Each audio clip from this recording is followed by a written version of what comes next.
Bismillahirrahmanirrahim. À toutes et à tous, bonjour et bienvenue dans cette émission, le débat. Le président turc Recep Tayyip Erdogan a dit il y a quelques jours avoir comme objectif toujours de renverser le gouvernement de Bachar al-Assad. Lors d'un discours à Istanbul, il a dit que voilà, l'armée turque était présente sur le territoire syrien. L'armée turque et la Turquie soutiennent cette fameuse l'armée libre syrienne avec pour objectif de renverser Bachar al-Assad, le président syrien. Ces propos de Recep Tayyip Erdogan ont suscité de vives réactions. Les autorités russes ont demandé si vous voulez, au gouvernement turc de donner des éclaircissements, des explications sur cette déclaration de Recep Tayyip Erdogan. Et le gouvernement syrien a vivement condamné, dénoncé ces déclarations de Recep Tayyip Erdogan. Ensuite, il y a eu cette marche arrière de la part de la présidence turque. Il y a eu un communiqué qui a indiqué que voilà, les propos de M. Erdogan avaient été mal interprétés et ces propos avaient été en fait prononcés dans son contexte, c'est-à-dire dans le contexte intérieur, lié à la politique intérieure de la Turquie. On va vous en parler avec deux invités de marque dans le cadre de l'émission d'aujourd'hui. Avant d'entrer dans le vif du sujet, je vous propose un court reportage sur ce sujet. On reviendra tout de suite après. 2 jours après avoir annoncé son intention de renverser Assad via le déploiement de troupes dans le nord de la Syrie, le président Erdogan fait marche arrière. Le bureau de la présidence turque a annoncé que les propos présidentiels ont été sortis de leur contexte. Il ne faut pas que ces déclarations soient prises au premier degré. Ce rétro-pédalage fait visiblement suite à un entretien téléphonique entre le président turc et son homologue russe qui a fait dire à l'un des proches d'Erdogan: nous espérons que la Russie en finira rapidement avec la mauvaise interprétation qu'elle a faite des propos du président Erdogan. Mardi, le président turc a très clairement déchiré le voile sur l'objectif qu'il suit dans le nord de la Syrie. Le déploiement de l'armée turque vise à provoquer le renversement du gouvernement de Bachar al-Assad. Ces propos ont très vite déclenché un tollé en Russie où les autorités ont été prises de court. Dans la foulée, le ministre russe des Affaires étrangères, Sergei Lavrov, a affirmé vouloir réévoquer les propos présidentiels au cours de sa rencontre de vendredi 1er décembre avec son homologue turc. La réaction russe semble avoir poussé Ankara à revoir sa copie. Les militaires turcs poursuivent leurs opérations dans le nord de la Syrie en violation flagrante du principe de la souveraineté de l'État syrien. Après avoir pris la ville de Jarablus, les troupes turques se sont approchées d'Al-Bab, ville stratégique aux mains de Daesh depuis 2012. Située sur la principale route d'approvisionnement des terroristes, l'armée syrienne a donné le pion aux forces turques en frappant les unités turques et en investissant la banlieue d'Al-Bab. Depuis le début de la crise en Syrie, Ankara s'est engagé aux côtés des groupes terroristes qui se battent contre l'État et l'armée turque. Merci beaucoup d'être avec nous pour cette émission, le débat consacré à comme je viens de vous le dire, ces récents développements liés à la question syrienne et à ce qui s'est passé ces derniers jours entre Ankara et Damas, et également en quelque sorte entre Ankara, Damas et Moscou.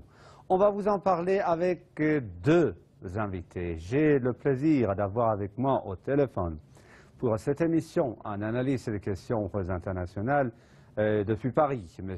Staffan Blett. J'ai également le plaisir d'avoir avec moi depuis Moscou pour cette émission par Skype un autre analyste des questions internationales, M. Mikhail Egorov. Je les salue tous les deux, mes invités, depuis Téhéran, capitale de la République islamique d'Iran, et on va en fait commencer aujourd'hui notre émission avec M. Mikhail Egorov. Monsieur Egorov, comment en fait analysez-vous brièvement, s'il vous plaît, ce qui vient de se passer ces derniers jours entre Ankara et Damas, s'il vous plaît? Bon, personnellement, je pense que la déclaration du président turc était d'ordre émotionnel et effectivement, c'était surtout de la rhétorique politique. J'ai observé la réaction ici en Russie notamment, et les opinions aussi étaient partagées. Certains experts l'ont pris très mal, certains spécialistes également, y compris certains politiciens russes. Mais moi, je suis d'accord avec la position qui a été exprimée par le chef de la commission des affaires étrangères de la Douma, qui est la chambre d'âge du Parlement russe, Alexei Pouchkov, qui a dit que cela ressemble beaucoup à une rhétorique politique parce que déjà techniquement, Erdogan ne sera pas en mesure, même s'il le souhaitait, même s'il souhaitait réellement de faire tomber Bachar el-Assad, il ne le pourra pas et ça avait vraiment l'air d'une rhétorique politique. Donc je suis d'accord avec cette position-là, je pense que c'était surtout une rhétorique politique. Peut-être aussi un certain signe de désespoir, parce que c'est vrai qu'il y a quelques années, Erdogan répétait au même titre que les élites occidentales que Bachar al-Assad doit tomber, il doit partir et que la Turquie le souhaite ardemment. Mais on a vu que depuis la normalisation engagée entre la Turquie et la Russie, on a vu que ces propos sont devenus beaucoup plus modérés vis-à-vis de la Syrie et du président Bachar al-Assad. Il a commencé de plus en plus à éviter ce sujet, à ne pas parler explicitement du président al-Assad. Et ce qui s'est passé mercredi, effectivement, on peut penser qu'il y avait une sorte il faut savoir qu'il est aussi critiqué, Erdogan, parce que il est critiqué par certaines forces radicales à l'intérieur de la Turquie, comme par certains régimes du Golfe, qui disent que Erdogan a trahi, qu'il a capitulé entre guillemets devant Poutine, qu'il a donné le plein pouvoir à Poutine, etc., etc. Donc finalement, il voulait un peu peut-être montrer que non, qu'il est toujours obstinément opposé à Assad, et c'est vrai que les relations malheureusement, entre le président syrien et turc sont toujours mauvaises, et je pense que c'est la responsabilité du leadership turc. La normalisation va prendre certainement beaucoup de temps, mais ce qui est certain, c'est que ce qu'il avait dit mercredi de par l'émotion, ou quel que soit l'intérêt qu'il avait cherché, de toute façon, cela n'arrivera pas parce que la Syrie est déterminée à se défendre et parce que les alliés principaux et immédiats de la Syrie, en la qualité de la Russie et de l'Iran, ne le permettront tout simplement pas. Voilà, je pense que ce qu'il faut retenir. Merci beaucoup, M. Blett. Est-ce que vous aussi, vous estimez que voilà ce qui a été dit il y a quelques jours par le président turc, M. Recep Tayyip Erdogan, concernant la Syrie, relève de la rhétorique politique qui est liée à la politique intérieure de la Turquie, et également reliée en quelque sorte liée à la politique régionale de ce pays? Oui, absolument. Enfin, je suis tout à fait d'accord avec je dirais, plus de 90% de ce que je viens d'entendre. Je crois qu'il faut remettre les choses dans le contexte, et notre ami a dit très justement une chose. Il faut savoir qu'en ce moment, à l'intérieur, enfin, en Turquie, le président turc est très critiqué pour être trop pro-Poutine. Il faut quand même remettre les choses dans le contexte. Donc effectivement, c'est quand même difficile de se positionner pour lui. Et puis, je pense effectivement, le président turc a toujours été habitué à ce style bon, je n'utiliserai pas le mot de rhétorique, mais c'est un petit peu une pression diplomatique, comme toujours, c'est-à-dire pour montrer quand même que la Turquie exige un certain nombre de choses. Le problème avec Assad depuis le début, c'est que la Turquie n'accepte pas que le régime syrien aide le PKK et certains groupes kurdes qui sont considérés par Ankara comme des groupes terroristes. Et c'est depuis le début, depuis 2011, ce qui a fait que la crise entre la Syrie et Ankara est arrivée. Au départ, en 2011, Erdogan était avec Assad. Pourquoi ça a changé? Parce que, à tort ou à raison, mais je pense à raison, Ankara considère que Assad utilise des groupes kurdes qui sont un danger pour la souveraineté du peuple turc. Et puis il faut aussi voir qu'on n'en a pas beaucoup parlé, mais cette phrase n'est pas sortie par hasard. Pour la première fois, la semaine dernière, je crois que c'était le 24 novembre, bizarrement juste un an jour pour jour après la destruction de l'avion russe, et dont on pense quand même aujourd'hui que c'était un coup de la CIA, mais ça on n'en a pas la preuve. Bon, un an après, donc le régime d'Assad a engagé un raid aérien contre les forces turques qui étaient engagées en Syrie contre Daesh. Donc effectivement, ça a été quelque chose d'inacceptable pour Erdogan et pour l'opinion publique turque. Donc je pense que c'est plus, en effet, une rhétorique, en effet, mais qui est censée taper du poing sur la table pour faire valoir le fait que la Turquie ne continuera pas éternellement à être fidèle à la Russie si la Russie ne fait pas pression sur Assad pour qu'il cesse de soutenir des groupes kurdes considérés comme terroristes par la Turquie. Je crois que ça se résume à peu près à ça. Merci beaucoup, Monsieur Blett. Monsieur Egorov, revenons encore à cette opinion publique turque. Vous savez, il y a eu un responsable syrien qui, en fait, réagissant à cette déclaration de Recep Tayyip Erdogan, disait que voilà, la Turquie de M. Erdogan se trouve actuellement à une crise interne en ce qui concerne la question des Kurdes et également autres problèmes qui existent dans le pays. Et M. Erdogan, de par de telles déclarations, a essayé de projeter encore la crise intérieure vers l'extérieur. Est-ce qu'on peut avancer une telle hypothèse, M. Egorov?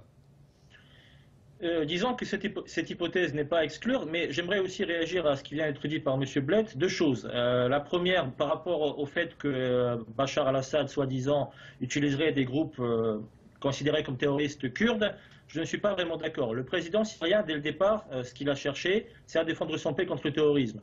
Et je pense que si la Turquie, dès le départ, aurait adopté une approche différente, la crise aurait pu déjà être réglée depuis longtemps. Je pense que la grande erreur du président turc Erdogan, peut-être qu'aujourd'hui il s'en rend compte en partie, mais la grande erreur de sa part, c'est qu'il n'a justement pas soutenu celui qui avant était considéré comme son ami. Il y avait de bonnes relations entre le président turc et syrien. Et malheureusement, la Turquie, au lieu de soutenir la souveraineté et le gouvernement syrien qui faisait face aux terroristes, n'a non seulement pas soutenu, mais il a contribué à ce chaos. Ça, c'est malheureux. Et en ce qui concerne le prétendu bombardement récent des positions des militaires turcs autour de la ville d'Elbab, au nord de la Syrie, pas très loin d'Alep d'ailleurs, hier, M. Lavrov, le chef de la diplomatie russe, a été très explicite. Il y a eu hier une rencontre, comme vous l'avez noté au début de l'émission, entre le chef de la diplomatie russe avec son homologue turc, Mevlut Çavuşoğlu. Et M. Lavrov a été très explicite en disant que ni les forces aérospatiales russes, ni les forces aériennes syriennes ne sont responsables de ces bombardements et qu'il a même appelé à mener une enquête approfondie sur qui a fait ça. Alors évidemment, on ne peut pas en dire plus pour l'instant parce qu'il faut qu'une enquête soit menée, mais imaginez que c'était une provocation. Et ça peut être une provocation, parce qu'aujourd'hui, il y a des forces qui ne sont pas du tout contentes des événements qui sont en train de se dérouler sur le terrain en Syrie. Il y a aussi beaucoup de forces, et ce sont les mêmes le plus souvent, qui ne sont pas du tout contents de la normalisation qui a été engagée, de la normalisation des relations qui a été engagée entre Moscou et Ankara, et qui veulent absolument créer la zizanie. Comment créer cette zizanie? C'est de créer un conflit de grande envergure entre la Syrie et la Turquie, directement, donc entre les forces gouvernementales syriennes et turques. Évidemment, dans ce conflit-là, la Russie ne pourra pas rester de côté, comme probablement d'ailleurs l'Iran non plus, puisque nous sommes des alliés. Parce que la Turquie a beau être un partenaire privilégié, même stratégique, principalement du point de vue économico-commercial, même humain aussi, parce qu'il y a beaucoup de choses qui nous lient, donc la Russie, Turquie, Iran, etc. Sauf que la République arabe syrienne est l'allié de la Russie et de l'Iran. Et entre alliés et partenaires, même stratégiques, l'allié a plus de poids. Il faut se rappeler de ça. Mais en tout cas, je pense que hier, M. Lavrov a été très explicite sur cela, comme quoi ni la Russie ni la Syrie n'ont mené des raids contre les positions turques, donc à la Turquie de faire une enquête approfondie.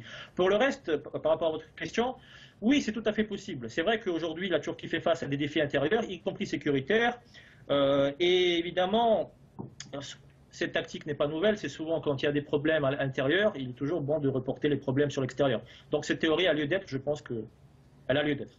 Merci beaucoup, M. Blett. Selon M. Egorov, la grande erreur de M. Erdogan, c'était en fait d'abandonner, de lâcher son ancien ami, M. Bachar al-Assad, d'autant plus qu'il y avait des liens très très étroits entre Recep Tayyip Erdogan et M. Bachar al-Assad. Alors, selon M. Egorov, la grande erreur de M. Erdogan, c'était ça, voilà, de ne pas soutenir son ancien ami, M. Bachar al-Assad. Et le résultat aujourd'hui, s'agissant de cette frappe menée contre les soldats turcs en territoire syrien, qui a eu également cette réaction de M. Lavrov, voilà, il y a une volonté désormais en fait, de par une telle provocation, ou bien des provocations de ce genre, même provoquer une guerre régionale, M. Blett? Oui, alors là, je suis moins d'accord avec ce que vient de dire notre ami. Enfin, je suis tout à fait d'accord avec la fin, mais moins avec le début. C'est-à-dire que c'est toujours la même chose. On efface quand même une chose qui est importante. Pourquoi il y a eu cette brouille entre Erdogan et Assad? C'est toujours le problème du PKK. Il faut quand même se rappeler que ce PKK a fait plus de 40 000 morts en Turquie. Et que la Turquie, alors là, ça peut être Erdogan ou quelqu'un d'autre, les Turcs ne pourront pas admettre que des groupes terroristes kurdes soient aidés par Assad. Et on a beau dire que Assad lutte seul contre le terrorisme, bon, c'est quand même un peu plus compliqué que ça dans la réalité. C'est tellement compliqué que plus personne ne s'y retrouve. Mais je crois que ça ne va pas, contrairement à ce qu'on pourrait penser, ça ne va pas entamer le lien entre Poutine et Erdogan, parce que d'abord, Poutine est un pragmatique et il sait très bien qu'il n'aura jamais en Turquie un meilleur allié qu'Erdogan, malgré ce qui est en train de se passer. Il faut bien savoir que la plupart des chefs des partis politiques adverses en Turquie sont tout à fait opposés à cette alliance entre les Turcs et les Russes. C'est presque une question, j'allais dire, voilà, je vais pas dire génétique, mais presque. La plupart des Turcs opposés à Erdogan sont très en colère. Eux, ce sont des gens qui sont plutôt pro-américains, par culture, etc. Et voilà, donc Erdogan est déjà critiqué en interne pour son lien avec Poutine. Donc effectivement, il va tenter d'exiger, je pense, du président russe qu'il essaie de faire l'intermédiaire avec Assad pour régler le problème du PKK. Je crois qu'on en reste là. Ça revient toujours dans les discours depuis le début de la crise syrienne. Je crois que ça pourrait se régler si effectivement la Turquie était assurée de ne pas être attaquée à nouveau sur son sol, comme c'est le cas, par le PKK qui a repris les attentats, comme on le sait. Voilà. Mais je pense que ça ne, je pense que Poutine et Erdogan resteront quand même unis malgré tout ça. Et la phrase prononcée par le président turc, c'est tout à fait typique de sa manière de s'exprimer. Et à mon avis, c'est un peu, voilà, c'est diplomatique, c'est fait pour faire monter un peu la pression et pour taper du poing sur la table. Mais je ne crois pas qu'à long terme, ça ait une si grande importance que ça. Je crois qu'il faut en effet relativiser. Merci. Monsieur Egorov, en fait, selon M. Blett, cette rupture Erdogan-Assad est due toujours en fait au PKK, en fait, à ce groupe qui est considéré par le gouvernement turc comme un groupe terroriste. Mais s'agissant toujours de cette rupture, je me souviens très bien lorsqu'il y avait cette rupture entre M. Erdogan et M. Assad. M. Erdogan n'évoquait pas la question du PKK. Il disait vouloir en fait aller dans 2 semaines à Moscou, à Damas, pour faire la prière dans la mosquée d'Omayyad. Oui, je suis d'accord avec ce que vous venez de dire, Monsieur Nokhoustine, parce que on a beau parler du PKK, du danger du PKK, et on peut comprendre. D'ailleurs, c'est vrai que Moscou écoute les préoccupations. D'ailleurs, c'est peut-être pour ça qu'Erdogan aujourd'hui commence à comprendre véritablement où est l'intérêt principal extérieur de la Turquie, et que finalement cet intérêt est du côté de Moscou et de Téhéran. Parce qu'à Moscou et Téhéran, les inquiétudes que peut avoir le leadership turc, il est entendu. Et on n'a pas cette approche hypocrite de dire oui, oui, on écoute et derrière on fait autre chose. Nous, on est prêt à entendre ça. Mais concernant le rapport effectivement Assad-Erdogan, oui, le point initial de la rupture, effectivement, c'était pas le problème du PKK, le problème kurde, etc. Le problème, c'est que malheureusement, le leadership turc, au lieu de soutenir la lutte antiterroriste du gouvernement syrien, a ouvert sa frontière et a laissé des terroristes de tout genre, dont beaucoup d'ailleurs et venaient d'Europe, à traverser cette frontière turco-syrienne pour aller combattre les troupes gouvernementales. Ça, il ne faut pas l'oublier quand même. Donc, je pense que le point du discours principal est là. Maintenant, la meilleure chose pour moi, personnellement, je pense que la meilleure chose pour régler cette zizanie entre cette tension qui sont toujours là, qui n'ont pas disparu malgré les grands efforts diplomatiques, aussi bien côté russe qu'iranien, et d'autres pays aussi d'ailleurs, certains autres pays, c'est que justement, il faut que Erdogan, on sait que c'est quelqu'un d'émotionnel, de fier, et il a toute... on n'est pas contre ça. Mais quand quelqu'un a fait une erreur, ce serait bien de faire un mea culpa. De la même manière qu'il y a eu un mea culpa qui a été fait de sa part pour normaliser les relations, pour lancer le processus de normalisation des relations avec la Russie, ce serait bien, d'une certaine manière, peut-être pas aussi vive, mais il faudrait essayer à tout prix d'avoir un dialogue avec Damas. Et je pense que Moscou et Téhéran seront prêts à y contribuer. Ça va prendre du temps selon moi, ça ne va pas arriver du jour au lendemain, ça va prendre du temps, mais un dialogue direct entre le leadership syrien et turc, avec, s'il le faut, l'assistance de la Russie et de l'Iran, et ça pourrait régler pas mal de problèmes pour le futur. Monsieur Bled, peut-on envisager, selon vous, un dialogue direct désormais entre les, si vous voulez, dirigeants turcs et syriens, selon M. Egorov, par exemple, avec l'assistance de Téhéran et de Moscou? Je crois que ce sera difficile, mais c'est possible, et je pense même éventuellement que c'est un petit peu le but c'est pour ça que Erdogan fait ce genre de discours. Si en effet l'Iran et la Russie peuvent servir un peu d'intermédiaire entre Ankara et Damas, ça pourrait se faire. Je crois que l'axe turco-russe ne sera pas entamé par ce problème, mais il faut évidemment que tout le monde se mette derrière une table et résoudre le problème. Il faut de toute façon des intermédiaires, et je crois que c'est un peu dans ce sens que le président turc a... Je ne crois pas du tout que ça soit une gaffe ou seulement dû à son côté émotionnel, qui est très, très juste, hein, ça c'est certain. Je ne crois pas du tout que ce soit une gaffe de sa part. Je pense que c'est une phrase qui a été prononcée à des fins diplomatiques, politiques très claires, et pour bouger les choses et pour essayer d'obliger ses alliés à parler à Assad pour faire entendre la voix turque en Syrie. Merci. Monsieur Egorov, nous arrivons presque à la fin de l'émission d'aujourd'hui. Nous avons 1 minute devant nous. Je vous remercie en fait de dire le dernier mot. Merci pour cette émission, merci de m'avoir invité. Je pense qu'aujourd'hui, nous approchons le grand tournant de la guerre en Syrie. Je pense qu'aujourd'hui, la Syrie, aidée de ses alliés, arrivera à vaincre le terrorisme, et nous le souhaitons tous de tout cœur. Le peuple syrien a suffisamment souffert de cette mainmise de terroristes sur une partie importante du territoire syrien. Je pense que le grand tournant va avoir lieu, il est déjà en train d'avoir lieu. Donc je pense que nous l'observons même en ce moment. Concernant la Turquie, moi je suis un partisan des bonnes relations avec la Turquie, et je suis partisan des bonnes relations entre la Russie et la Turquie. Mais je souhaite qu'Erdogan puisse aussi, en tout cas c'est mon souhait en tant qu'observateur, je souhaite que le leadership turc puisse vraiment, une bonne fois pour toutes, décider de quel côté il est, même si ça va prendre du temps, mais je pense que c'est dans l'intérêt de la Turquie aujourd'hui de faire un véritable revirement vers l'intégration eurasiatique. Et pour l'instant, on ne peut pas encore parler d'alliance, mais peut-être qu'à moyen et à long terme, on arrivera effectivement à mettre la Turquie au sein du bon axe. Monsieur Mikhail Egorov, spécialiste des questions internationales, et Monsieur Staffan Bled, je vous remercie infiniment d'être avec moi pour cette émission depuis Moscou et Paris.